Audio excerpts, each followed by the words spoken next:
이스라엘의 전래 동화로 알려진 이야기를 소개하면서 오늘의 말씀을 시작하려고 합니다.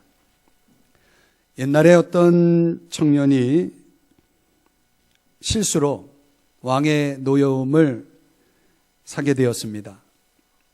그러니 왕이 가만두겠습니까? 사형 선고를 내렸죠. 당장 사형을 당하게 된 이 청년이 마지막으로 할 말이 있냐고 묻자 죽을 죄를 지었으니 죽어야 하겠지만 한 가지 소원이 있습니다 라고 말했더니요, 그게 뭐냐? 그러니까 1년만 유예기간을 주십시오. 그러면 제가 1년 동안 왕께서 가장 애지중지하는 말, 그 말이 하늘을 날도록 하겠습니다. 만일에 1년이 지나도 그 말이 하늘을 날지 못하면 그때 저를 죽여주세요. 이렇게 제안을 했다는 겁니다. 그 말도 안 되는 얘기죠. 그런데 이제 왕이 어떻든 좀 그 말을 특별하게 생각한지라 이 제안을 수용했습니다. 근데 그 사실을 알게 된 다른 사형수가 이 사람을 붙들고 묻는 겁니다. 아니, 그게 말이 되냐고. 그 어이없는 제안으로 어떻게 1년 유예를 받았냐고. 정신 나간 말, 그런 말을 어디 왕 앞에서 그렇게 할 수 있냐고 이렇게 따져 묻는 겁니다. 그랬더니 이 청년이 웃으면서 하는 말이 1년 내에 무슨 일이 일어나는지 누가 아냐고 그랬다는 거예요. 맞아요? 틀려요? 왕이 죽을지, 자기가 죽을지, 아니면 그 말이 죽을 수도 있잖아요. 이 청년이 볼 때는 어쩌면 말이 하늘을 진짜 날아 올라갈지도 몰라요. 이런 말로 웃고 넘겼다는 얘기죠. 이 이스라엘의 전래 동화를 보면서 문득 떠오르는 생각이 있었습니다. 여러분들 어떤 생각이 떠오릅니까? 이 동화의 교훈이 뭐라고 생각합니까? 앞날을 알 수 없다는 거죠. 그렇습니까? 그렇죠. 여러분들이 지금 벌써 3월이 오늘이 마지막 날이잖아요. 근데 새해를 시작하고 벌써 석 달이나 지나갔습니다.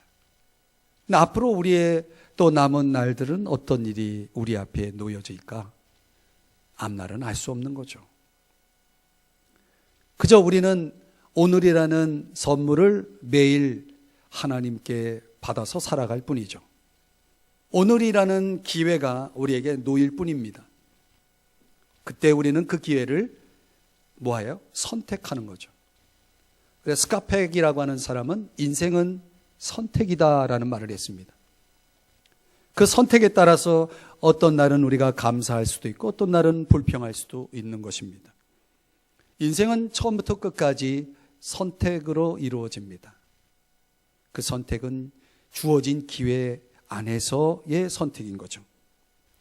자, 오늘 본문의 말씀으로 우리가 들어가 보면 지난주에 17절을 우리가 나눴고 오늘 18절서부터 시작되는데 18절을 보시면 내가 이렇게 시작하죠. 안타깝게도 우리말 번역 성경에는 원문에는 있는 단어 하나가 빠졌어요. 헬라어 원문으로는 가르라는 단어인데 그 뜻이 무엇이냐면 왜냐하면이라는 단어입니다. 왜냐하면 이렇게 시작하는 거예요. 18절이. 이 종속 접속사인 왜냐하면은 앞의 내용을 이어받고 있는 거죠. 앞에서 무엇이라고 말씀하고 있는가 보니까 나를 본받으시오. 바울이 이렇게 말했다는 거죠. 바울을 본받으라. 왜냐하면 하고 18절에서부터 시작하는 겁니다.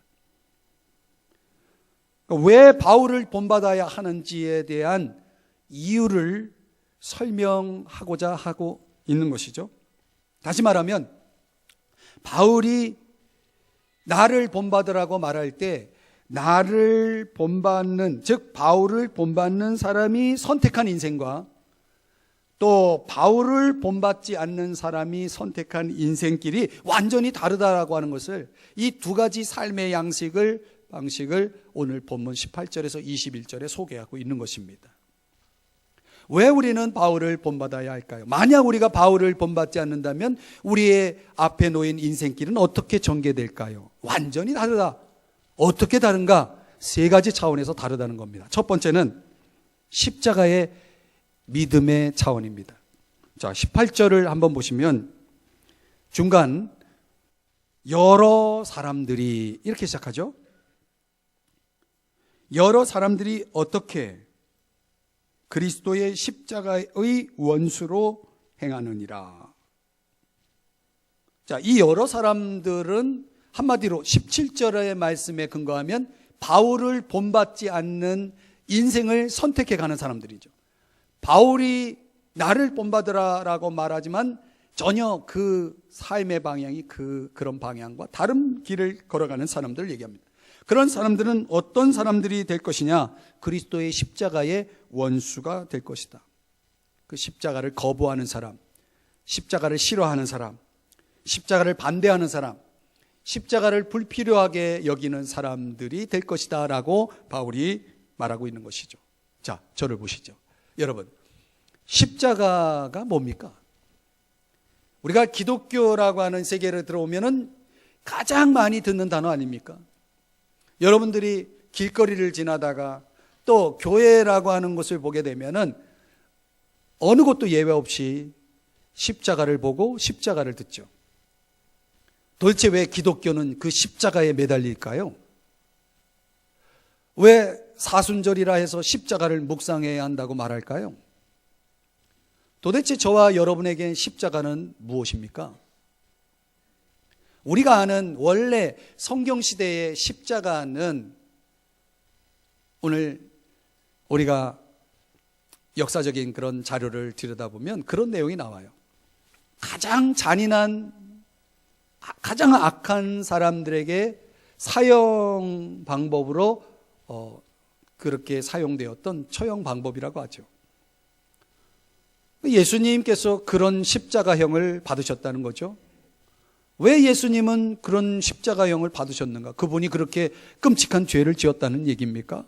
그분은 하나님의 아들이시고 아무런 죄가 없으셨지만 심지어 그 재판관의 역할을 했던 빌라도도 이 사람에겐 죄가 없다라고 말하기까지 했는데도 불구하고 예수님은 마치 아주 극악한 죄인처럼 십자가에서 죽으셨다는 거죠. 그 이유는 간단해. 왜 죽으셨느냐? 바로 우리의 죄 때문에, 인간의 죄 때문에 그 죄의 짐을 짊어지고 죽으신 거예요. 그래서 그 죄를 용서하시기 위해서 죽으셨다는 것이죠. 그래서 예수 그리스도가 십자가에 죽으셨기 때문에 기독교는 우리 인간이 아무 조건 없이 모든 죄를 용서받을 수 있는 길이 열렸다라고 말하는 것입니다. 십자가의 원수로 행한다라고 하는 말은 그런 의미에서 예수 그리스도를 통해서 죄의 용서를 받는 것을 거부한다는 말이죠. 어떤 사람들이 거부할까요? 1차적으로는 종교적인 사람들이 거부합니다. 물론 예수 그리스도의 십자가의 역사성이라든가 그리고 예수 그리스도의 십자가의 그런 성경적인 의미를 전혀 용납하지 않고 받아들이지 않는 사람들은 말할 것도 없고, 우리가 흔히 종교인들, 지금으로 말하면 교회 다니는 사람들 안에도 십자가의 원수들이 있다는 거예요. 무슨 의미냐? 교회는 다니지만은 예수 그리스도의 십자가를 통해서 죄의 용서 받음을 거부하거나 또는 거기에 대해서 아직 무지하거나 겉으로는 예수님을 시인하지만 삶으로는 예수님을 인정하지 않거나, 이런 사람들도 얼마든지 교회 오래 다니면 교회 직분을 얻을 수 있거든요. 교회에 직분은 있지만 아직 그 마음속에 성령이 들어와 계시지 않고 거듭나지 않은 사람도 있다는 것이죠.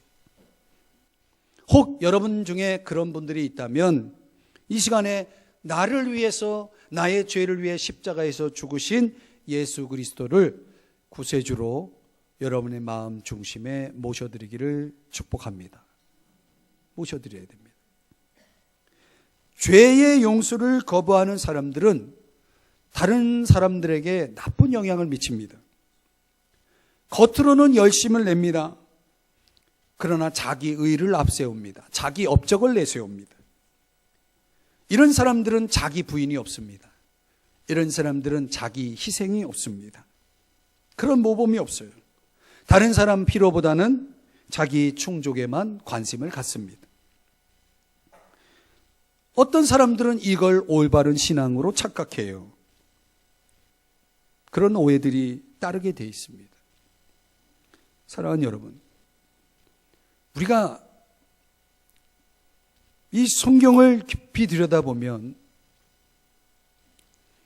신앙의 핵심이 있는데 그 신앙의 핵심을 아는 것과 모르는 것은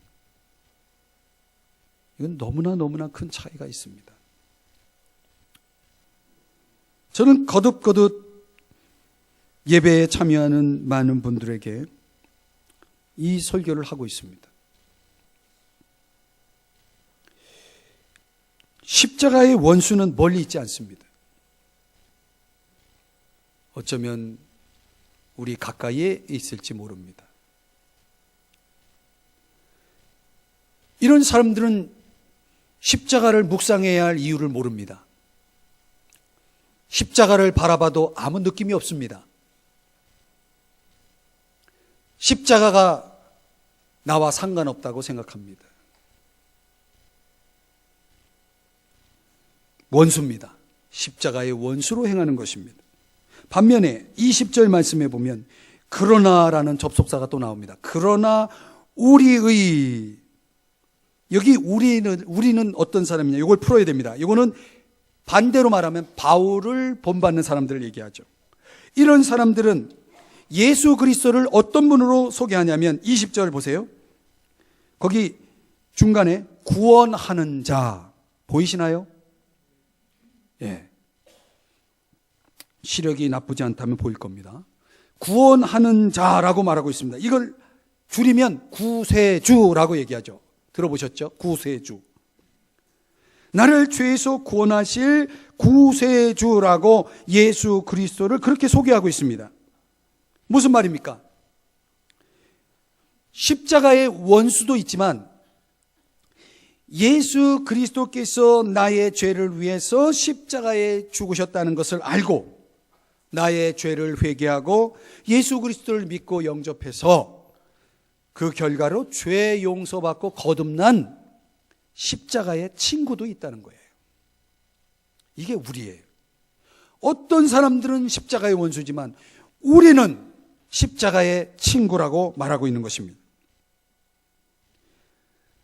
여러분 생각해 보세요. 예수 그리스도께서 나의 죄를 대신해서 십자가에서 죽으셨다는데 어떻게 감격하지 않을 수 있나요? 어떻게 그 십자가를 자랑하지 않을 수 있나요? 어떻게 그 십자가 앞에 눈물을 흘리지 않을 수 있나요? 여러분들은 진정 십자가의 사랑을 깨달으셨나요? 여러분들은 십자가를 생각할 때마다 뭉클해지나요? 눈물이 나오시나요? 감사하시나요? 아무 느낌이 없으시나요? 교회를 오래 다니고 직분이 있고 없고를 떠나서 십자가 앞에서 감사가 없고 감격이 없고 눈물이 없다면 그분은 십자가의 원수로 사는 분들이에요.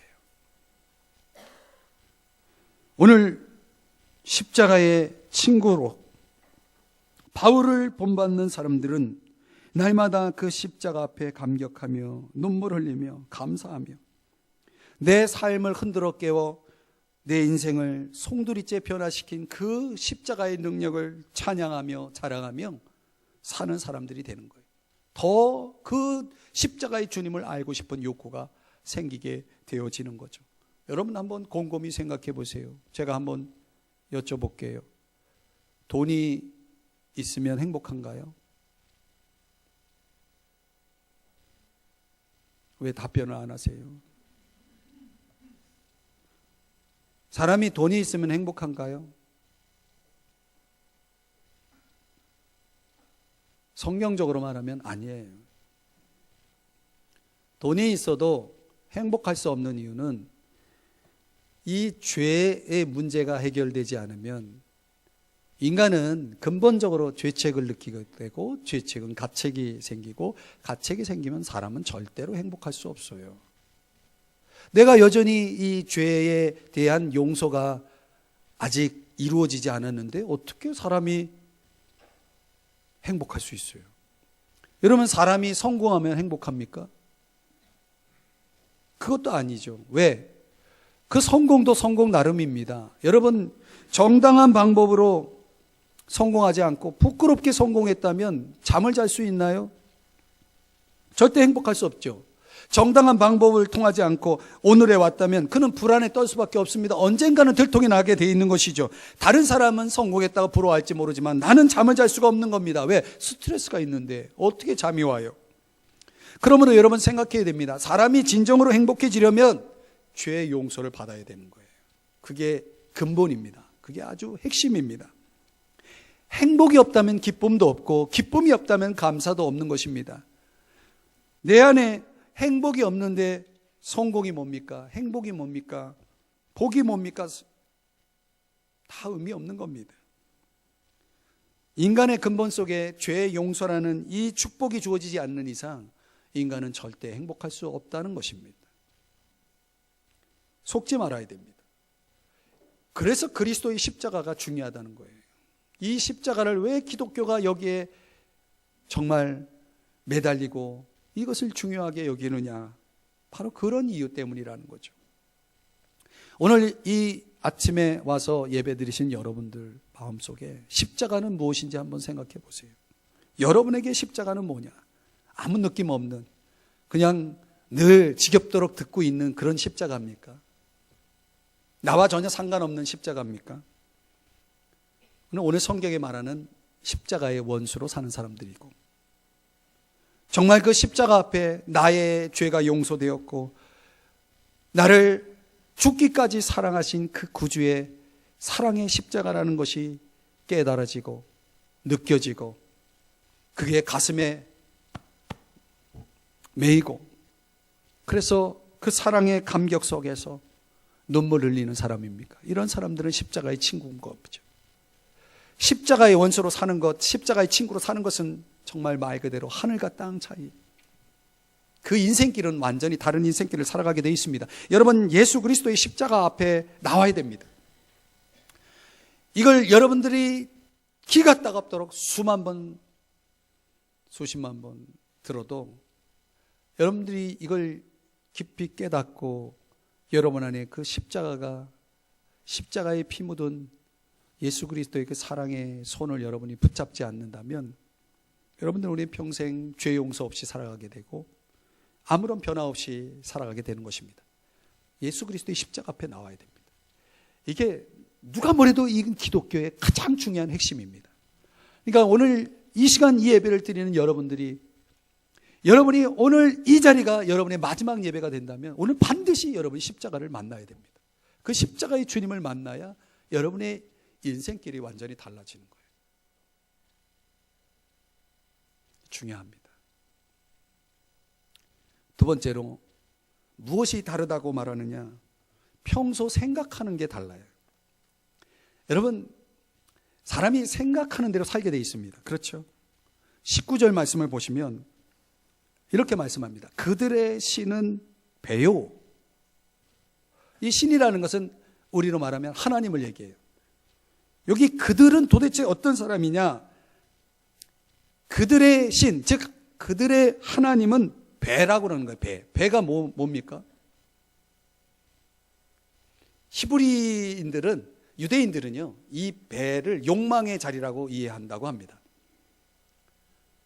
그래서 인간은 언제 이렇게 사는 것 같이 느끼십니까? 뭘 먹고 마실 때 말이죠. 그럴 때 참 기분 좋잖아요? 그렇죠? 그래서 베들레헴이 자꾸 네, 점점 확장되잖아요. 사람이 먹고 마시는 게 굉장히 중요하죠. 이 자체는 굉장히 자연스러운 것입니다. 그런데 그게 욕망이 되어버리면, 먹고 마시는 게 욕망이 되어버리면 하나님보다 더 위에 있게 되면 인간은 타락하게 되어 있습니다. 그래서 하나님보다 더 먹고 마시는 데 집중하다 보면 사람은 욕망적인 그런 삶에 빠지고 쾌락적인 사람에 빠져서 이 무절제 숭배자들이 된다는 거예요. 그들의 신은 배요, 이 의미고, 그렇게 되면 그들의 삶의 결과는 뭐냐면 그 다음 그 영광은 그들의 부끄러움에 있고, 이 문자적으로는 이 부끄러움이라는 단어는 벌거벗다는 뜻이거든요. 그러면 여러분 생각해 보세요. 우리가 갑자기 벌거벗고 있다고 생각해 보세요. 부끄럽잖아요. 그렇죠. 부끄러워야 되는데 벌거벗고 있으면서 부끄럽다고 생각하지 않는 거예요. 그래서 이 의미는 뭐냐면 마땅히 부끄러워해야 할 부도덕한 일들을 서슴지 않고 행하면서 그걸 즐기는 거예요. 최근에 저 강남에서 벌어진 사건들을 보세요. 그 성적으로 타락한 생활을 하면서 그걸 자랑스럽게 여기고 그걸 사람들 앞에 나누고, 이거는 부끄러운 일이거든요. 그런데 어디 그들이 부끄럽게 여겼나요? 영광이 부끄러움으로 바뀌는 것이죠. 영광스럽게 살아야 될 인간이 참으로 부끄럽게 살아가는 인생이 되어진다는 거예요. 그 전제가 뭐예요? 그들의 신은 배요. 평소에 먹고 마시는 문제, 이 자신의 욕구를 채우기 위한, 자신의 욕망을 달래기 위한 인생을 살아가는 사람들의 그 생각과 그 삶의 행태는 그렇게 되어질 수밖에 없다는 것입니다. 그래서 그 사람들은 어떻게 사나요? 보세요. 땅의 일을 생각하는 자라, 그렇게 또 나오죠. 19절 보시면. 그러니까 늘 생각하는 게 뭐예요? 땅이에요. 땅. 물질적인 것. 물질을 생각하지 말라는 건 아닙니다. 그런 것만 생각하며 사는 거죠. 인생의 가치라든가 의미라든가 좀 차원 높은 그런 인생, 거기에는 관심이 없는 거죠. 그래서 이들의 안목은 늘 자기 자신과 세상이기 때문에 예배 시간조차도 마음을 집중하지 못하는 것이죠. 여러분, 이런 사람들, 평소 이런 생각 속에 살아가는 사람들을 보세요. 우리 주변에 널려 있습니다. 그런 사람들이. 근데 우리가 믿는 사람들의 차원에서 다른 길을 선택해 가는 사람들은 뭐냐면 땅의 일을 생각하는 사람이 아니라 위의 것을 생각하는 사람이 있다는 거예요. 골로새 3장 2절에 보면 위의 것을 생각하는 사람들이 있는 거예요. 바울이 골로새서 3장 2절에서 그렇게 말씀을 합니다. 그 말씀이 오늘 성경 20절 말씀에 보면 우리의 시민권은 어디에 있어요? 어디에 있어요? 우리의 시민권은 하늘에 있는지라 그랬습니다. 자, 저를 보세요. 여러분, 여기에 외국인은 없죠? 전에는 종종 외국인이 예배를 드리긴 했는데, 여기 계신 분은 다 대한민국 시민이시죠? 혹시 아닌 분 있나요? 이 대한민국 시민으로서 우리가 살아간다는 것은 여러분 어떻게 생각하십니까? 행복하다고 생각하십니까? 이 대한민국 시민권자로서 살아가는 것은 유한한 것입니다. 우리가 이 땅에 사는 동안만 해당이 돼요. 그리고 대한민국 시민이기 때문에 나라의 법을 지키고 법을 따라서 법을 준수하면서, 그러나 동시에 시민권자로서의 특권을, 권리를 주장하면서 살아가고 있는 것이죠. 마찬가지로 우리가 예수 그리스도를 구세주로 믿고 그분의 죄의 용서, 십자가의 용서를 통해서 하나님의 자녀가 되면 우리에게 또 하나의 신분이 주어지는데 저 하늘나라의 시민권자가 된다는 거예요. 그러니까 우리는 이중국적자죠.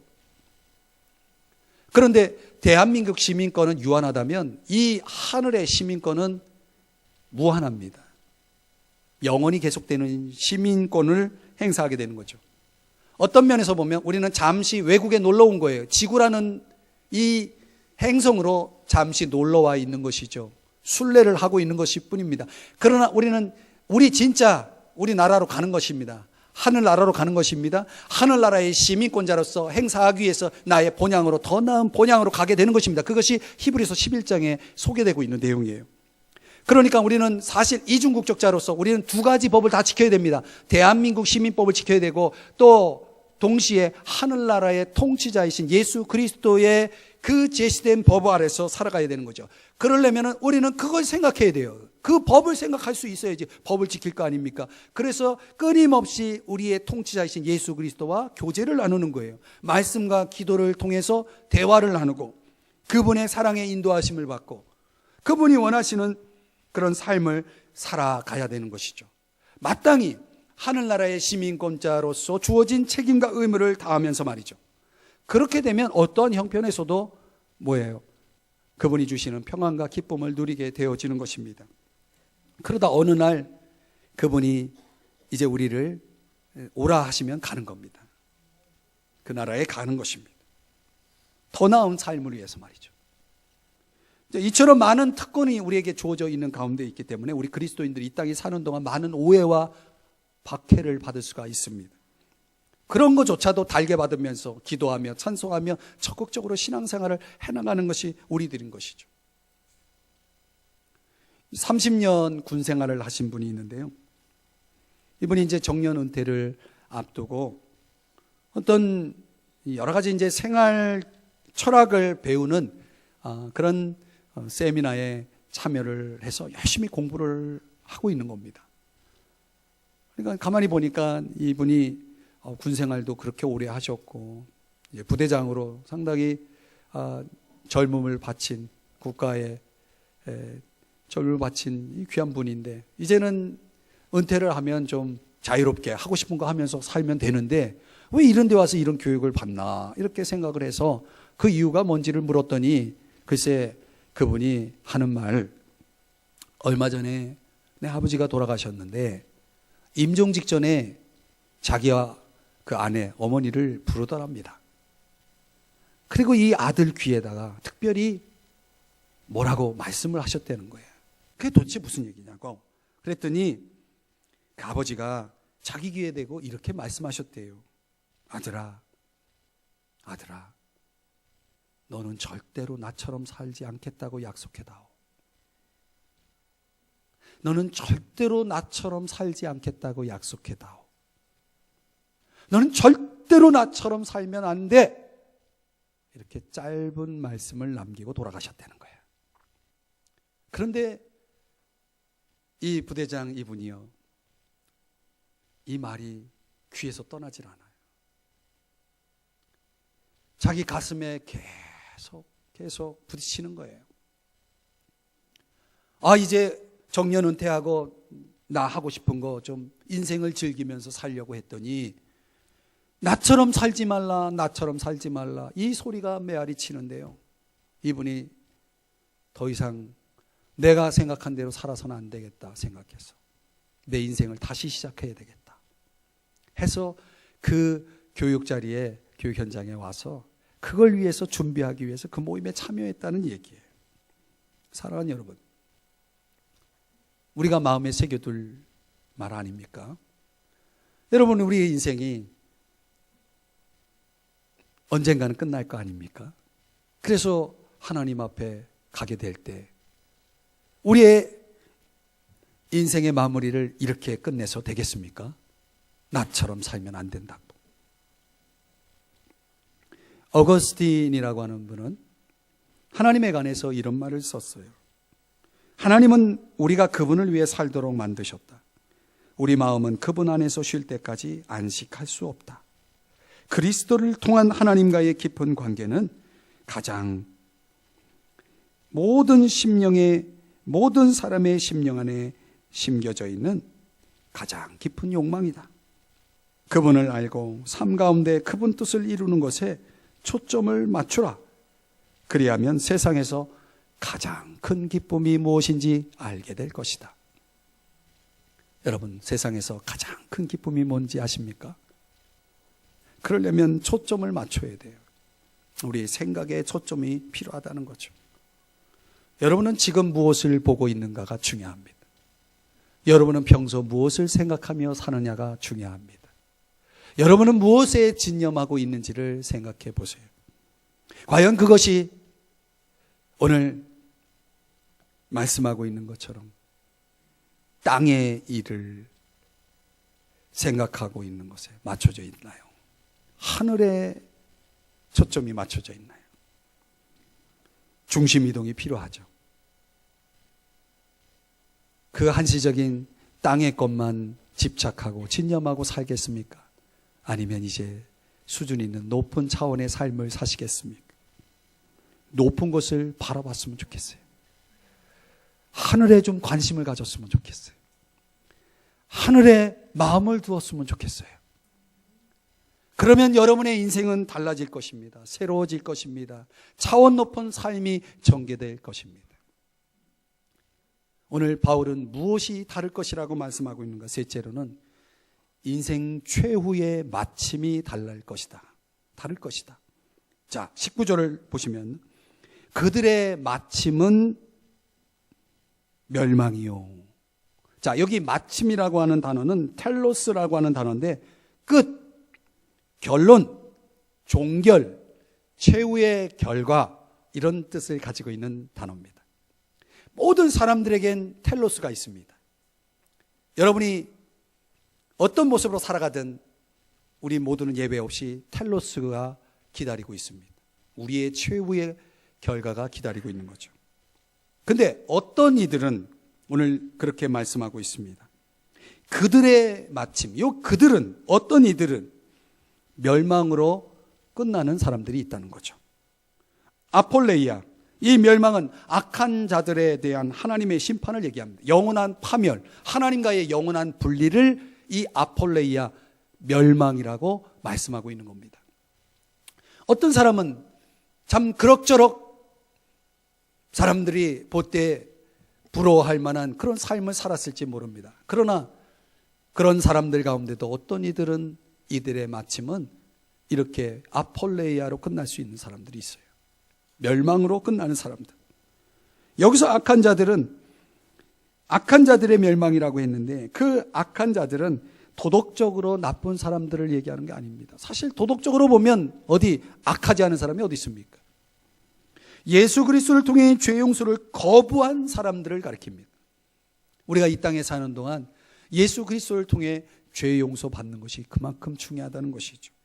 길이요 진리요 생명이신 예수 그리스도를 거부하면 안 됩니다. 그분을 모셔드려야 됩니다. 여러분 마음 중심에 모셔드려야 됩니다. 바울을 본받는 사람들의 마침을 21절이 소개하고 있어요. 한번 보시겠습니다. 21절은 다 같이 함께 읽어보겠습니다. 시작. 그는 만물을 자기에게 복종하게 하실 수 있는 자의 역사로 우리의 낮은 몸을 자기 영광의 몸의 형체와 같이 변하게 하시리라. 여기 주목할 단어가 변하게 하신다는 겁니다. 사람은 변하게 되어 있습니다. 그렇죠? 사람들은 다 변합니다. 시간이 갈수록 변합니다. 어떻게 변합니까? 좋은 모습으로 변합니까? 아니면 더 안 좋은 모습으로 변합니까? 그런데 여러분, 오늘 여기서 변화는 주님이 재림하실 때, 다시 오실 때 주님의 그 초자연적인 역사를 통해서, 능력을 통해서 우주 만물을 바꾸실 거고요. 그리고 우리를 변화시킨다는 거예요. 어떻게 변화시키느냐? 여기 두 가지가 얘기 나와요. 낮은 몸, 그리고 영광의 몸. 이 낮은 몸은 어떤 몸이냐면 지금 우리가 가지고 있는 이 몸입니다. 여러분, 이 몸은 얼마나 질병에 약합니까? 요즘 주변에 아프신 분이 너무 많아요. 병원 가보세요. 사람들은 다 거기 와 있어요. 질병에 약한 몸, 죄의 유혹에 너무나 쉽게 넘어지는 몸, 언젠가는 죽을 몸이 이 낮은 몸이라고 오늘 성경에 표현되고 있습니다. 이 몸은 정말 말 그대로 연약한 몸이죠. 여러분 아십니까? 사람은 태어날 때가 가장 건강하대요. 그때부터 점점 건강이 안 좋아지다가 돌아가시는 거예요. 태어나자마자 돌아가시는 분은 건강하게 돌아가시는 분이에요. 여러분, 이 인간이 몸을 가지고 살아간다는 건 참 피곤한 거예요. 그래서 그렇지 않습니까? 여러분이 아무리 좋은 걸 먹어봐요. 여러분이 아무리 운동을 해봐요. 몸이 안 아픈가? 저도 지금 감기 기운이 약간 왔다 갔다 하고 있어요, 지금. 그러니까 사람이라는 게 참 건강한 게 건강이 아니더라고요, 보니까. 그렇죠? 이 낮은 몸이 있는 한 우리는 한치도 예측할 수 없을 만큼 위태위태한 삶을 살고 있는 거예요, 사실은. 그런데 어느 날 이 낮은 몸이 영광의 몸으로 바뀐다는 거예요. 이 왜 영광의 몸이어야 하느냐라고 할 때 이 몸은 예수님이 부활하셨을 때 가졌던 몸이에요. 이 몸이 있어야만이 어떻게 되느냐? 영원히 살 수 있어요. 이 몸은 영원히 살 수 없는 몸입니다. 언젠가는 썩어질 몸입니다. 그러나 하나님이 예수님이 재림하실 때 우리에게 주시는 그 영광스러운 몸은 천국에서 영원을 살아갈 수 있는 그런 신령한 영적인 몸이라고 말하고 있어요. 영적이면서 몸이 있는 것입니다. 이 몸을 입게 되는 거예요. 그래서 우리가 이 땅에 사는 동안 우리 몸의 최대의 소망은 뭐냐면 빨리 천국 가는 거예요. 그러기 위해서는 그런 몸으로 바꿀 수 있는 능력이 누군가 있어야 되겠죠. 그것이 바로 오늘 성경에 소개되는 만물을 자기에게 복종하게 하실 수 있는 자, 하나님이죠. 하나님의 역사로 그런 일이 벌어진다는 거예요. 그러니까 여러분, 우리 인생의 마침 텔로스는 멸망이냐 영광이냐 두 가지로 나눠져 있게 돼 있습니다. 이것은 장차 우리의 미래에 여러분 우리가 다 똑같이 이 자리에 있지만은 여러분, 저와 여러분이 이 안에서 한 모습이지만 우리의 인생의 텔로스는 다릅니다. 분명히 달라질 겁니다. 어떤 텔로스를, 어떤 마침을 준비할 것이냐가 지금 우리의 저와 여러분에게 주어져 있는 기회인 것이죠. 말씀을 정리해 봅니다. 우리 믿는 사람들은 언젠간 예수 그리스도와 함께 그 영광과 능력을 소유한 불멸의 영광스러운 몸으로 천국에서 영원을 향유하게 될 것입니다. 이거는 진리고 이건 성경의 약속, 하나님의 약속이고 그것은 아직 우리에게 이루어지지 않았지만 곧 우리에게 임하게 될 하나님의 약속인 것입니다. 이 약속을 향해 걸어가고 있는 저와 여러분의 인생길에 우리가 유념해야 될 오늘 중요한 세 가지 진단 질문을 우리에게 제시한 것입니다. 나는 십자가의 원수냐 아니면 십자가의 친구냐? 나는 하늘의 일을 생각하고 하늘의 기쁨을 추구하는 자이냐 아니면 나는 땅의 일만 연연하면서 살아가는 자이냐? 내 인생의 종말은 멸망으로 끝날 것이냐 아니면 영원의 향유가 이루어질 것이냐? 이것은 지금 저와 여러분에게 주어진 기회이고 선택할 수 있는 여지가 남아있는 부분이라는 것이죠. 이게 우리에게는 복음인 것입니다. 저는 이 설교를 준비하면서 그래, 오늘 우리 삼성중앙교회에 와서 예배 드리시는 분 가운데 한 분도 예외 없이 이 인생의 영광스러운 텔로스를 향해서 걸어갈 수 있도록 오늘 이 시간 저와 여러분의 마음 중심에 십자가의 주님을 모셔드리고 그리고 평소 우리가 이 땅에 발을 딛고 살지만 우리는 실제적인 시민권은 저 위에 있으니까 하늘의 생각을 가지고 살아가는 그런 인생을 살아갔으면 좋겠다. 그렇게 살았던 엘리자베스 엘리엇, 그의 남편 짐 엘리엇이라는 분의 이야기가 있는데 에콰도르에서 선교사로 헌신하다가 살인부족 아쿠아 인디언족에게 순교를 당하게 되죠. 복음 전하다 말이죠. 그들의 부모 또 그들의 후손들은 이 찬양을 좋아했다고 합니다. 너의 자녀를 바쳐 영광의 메시지를 전하게 하라. 너의 재물을 바쳐 자녀의 걸음을 신속하게 하라. 너의 영혼을 바쳐 자녀의 승리를 위해 기도하라. 너가 바친 그 모든 것을 예수께서 갚아주시리라. 사랑하는 여러분, 내 인생의 작품을 어떻게 완성해 가고 계시나요? 나처럼 살면 안 돼. 그 부대장 아버지가 남긴 그 마지막 한마디를 우리도 반복할 것인가? 그럴 순 없잖아요. 내 인생 작품을 최대로 아름답게 만들어서 하나님께 바치고 우리의 자녀들에게 남길 수 있다면 얼마나 좋을까? 그런 생각을 해봅니다. 십자가의 친구가 되시기를 바랍니다. 하늘에 관심을 갖기 바랍니다. 더 나아가 여러분의 인생의 텔로스 마침은 영광스러운 몸으로 주님 앞에 서는 여러분 되시기를 축복합니다. 다 같이 자리에서 일어나서 기도하고 축도로 예배 마칩니다.